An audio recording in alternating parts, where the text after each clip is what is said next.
Has tapped Fox News host and former New York prosecutor and judge Jeanine Pirro as D.C.'s interim U.S. attorney. This comes after the president withdrew his first pick for the job, Ed Martin. Right now, it is still unclear if Pirro will serve as the district's top prosecutor permanently. But as our Rafael Sanchez Cruz tells us, she's not been shy about criticizing D.C. Rafa? Yeah, that's right. Simone Larry, Jeanine Pirro has taken aim at the same office she's now charged with running. As we know, the U.S. Attorney's Office in D.C. is unique because it serves as both the local and federal prosecutor. The 73-year-old has accused D.C. officials of being soft on crime.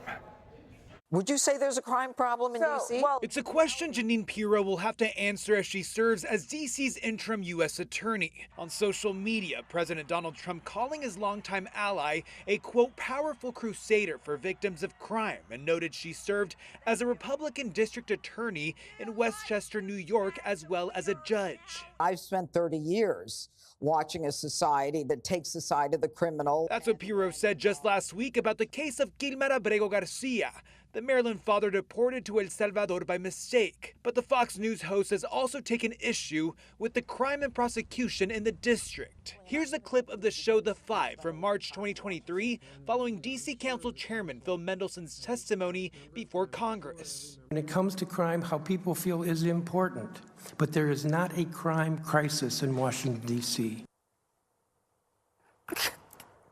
Violence in D.C. is out of control. In fact, the United States Attorney's Office, these are the people who work directly for Joe Biden, refused to prosecute in 67% of the cases where police make arrests. That office she mentions is now the one she will be charged with running.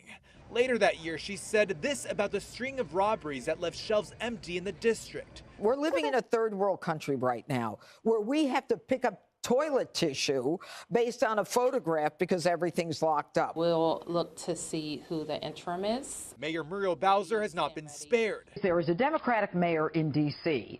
who is running what she calls a sanctuary city. In 2017, during a segment on the Fox News show The O'Reilly Factor called Outrage of the Week, Pirro took aim at the $500,000 fund created by the D.C. mayor to provide immigrants with legal assistance. We've got American vets who are fighting for us who are not being taken care of while the illegals are being taken care of with our money. Now let's be clear. Pirro's comments about D.C.'s crime and prosecution were made in 2023, the deadliest year in the district in more than 2 decades. But last year, violent crime dropped to a 30-year low. The latest D.C. police numbers show right now violent crime is down even more compared to the same time last year. It will be interesting to see how Pirro's comments will compare with this dip in crime. Rafael, no doubt that context has been helpful. We will see how this progresses and moves forward. Rafael, thank you so much. Well, to help us